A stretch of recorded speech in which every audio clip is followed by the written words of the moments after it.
Hey, I'm back. This is Chandler from Melda Production, and today I want to get into part 2 of the harp synthesis. Last time I showed you the basics and how to set it up, and today I'll show you how you can alter the sounds in different ways, and hopefully how you can create other types of harps, like, for example, a Japanese Koto, or I forgot what the name of the Chinese harp style instrument is, but hopefully I'll show you how you can do that, or just come up with some, different types of harps if you like to change the sound. I've made a device here using all the things I showed in the previous one, so if you haven't seen that video, check that out. I have the different EQ adjustments for the pluck sound, I have the pluck position using Combfilter here, and I even have the velocity, which if I turn all the way up and I hit it hard, you're going to get a really bright sound like this. And if I hit it soft, it sounds like this. But by decreasing that, that will decrease the maximum frequency.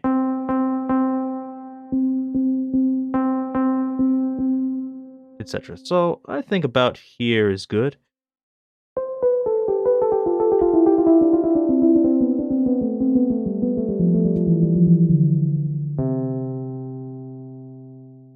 Of course, put that wherever you think is good.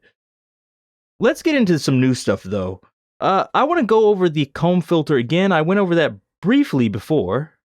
So this pluck position Combfilter. But let's go over it again, and I want to show you some of the different colors here. So now we're on Combfilter 5. But we have 8 of them here, and you can even use Combfilter B. So let me show you what these sound like if you change to the other ones. That's 1. That's 2. 3. 4. 6, 7.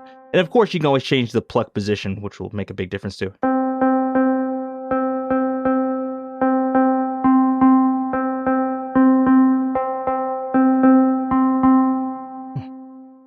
As you can see, they all sound slightly different, and depending on the pluck position and which one you choose, you can get different sounds. So, if you like that, that's one thing you can do to alter the sound. I had it on 5, but let's say if we want to make a Japanese Koto sound. Let's go, I think 7 was good. I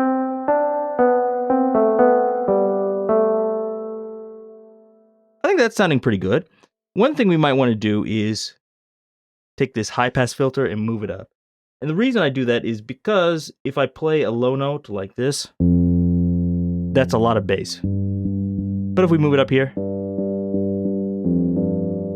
that sounds a bit better, at least to me. And also I can move this velocity up here.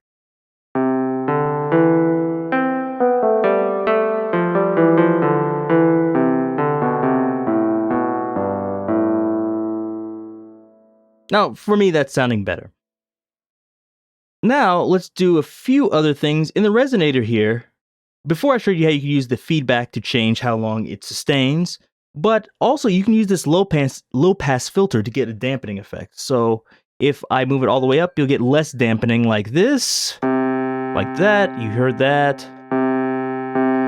But let's say if I turn it down.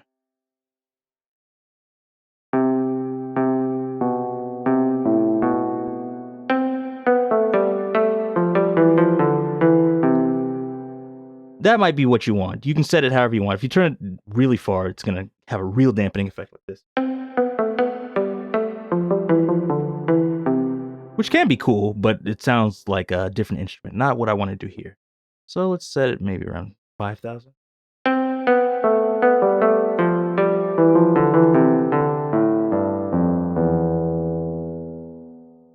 That's closer to what I want. From here, I'll show you one new trick. I actually showed this in a previous video. I'm going to use the delay mod. So this. And what this is going to do is it's going to simulate the sound of a bridge and give us a more buzzy sound. In a previous video, I showed it, but in that video, it was kind of like over the top. This one, I'll show you how to do it a little bit more subtly. We have the resonator here, and I always like to make sure the delay mod is after the resonator. If you don't, it will kind of cut off some of the delay mod's effect, so I like it after the resonator. I'll let you hear what it sounds like at 100% here. That sounds way too much. what we want to do is just take this down almost here. Let's hear what this sounds like.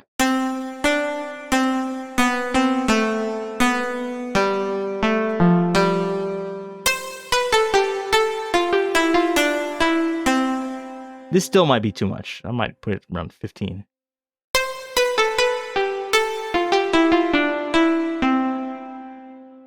Now, not only can we adjust the depth, we can adjust the max delay like this.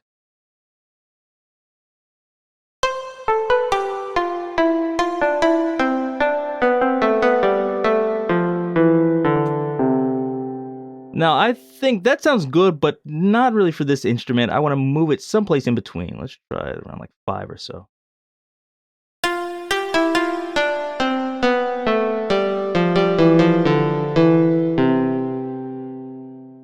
That's good. Of course, set that to taste. Another thing that's great about this is because we have the bandpass filter adjusting the frequency based on velocity, when we hit it softly, you won't hear too much buzz. But when I hit it hard, it makes a big difference. And of course, I'll bypass it so you can hear what it's doing. This is off, on. And this is good even with a general harp sound. I just say for a general harp sound, make sure the depth is low and turn the max delay down lower. It can seem a little bit subtle at first, but it actually does add something. So now that we have this, I think things are sounding pretty good for this instrument. It's pretty close to what I want. There's some other things I can do. Like one, let's try to check out the arpeggio. This is really fun with harps, at least in my opinion. So let's set this just at the default here. So we have this in 16th notes. We have 8 steps. You can do more if you want. You can do up to 32 if that's what you're into. And we'll go up 1 octave. This ignore velocity button can be really useful. If you have this on, what it's going to do is make everything really loud, everything at 100%. But if I turn it off, certain things it'll depend on how hard I actually hit the keys, like this. So stick with the Koto theme here.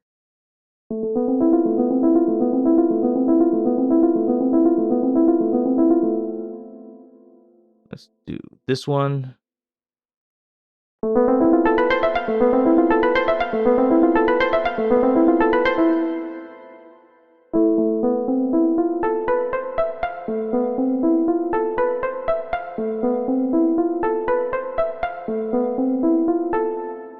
And this is actually really fun to use with the delay also. So we can add the delay in here like this. Let me turn the feedback off.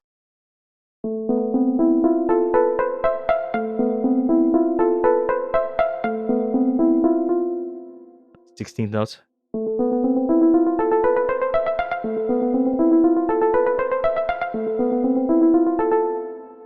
And let's try another one. So sometimes this 2 up, 2 down. This sounds like multiple kotos being played at the same time, like this. Let me turn it down. Actually, I keep forgetting to turn the ignore velocity off.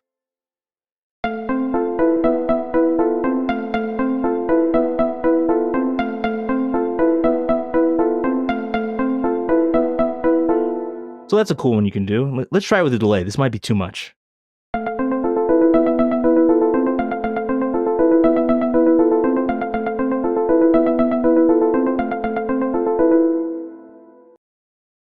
I'll show you one more cool thing you can do with this ARP.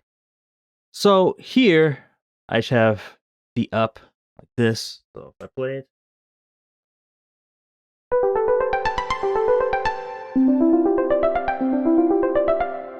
And you see this is synced, but you see the tempo here. You can put the tempo in manually like this.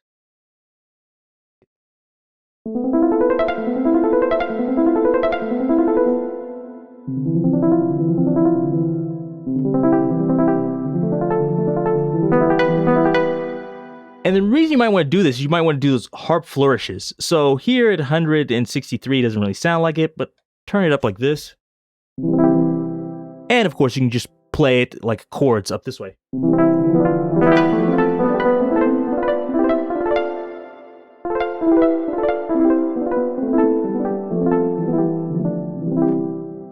Like that. And of course you can do 3 octaves if you want.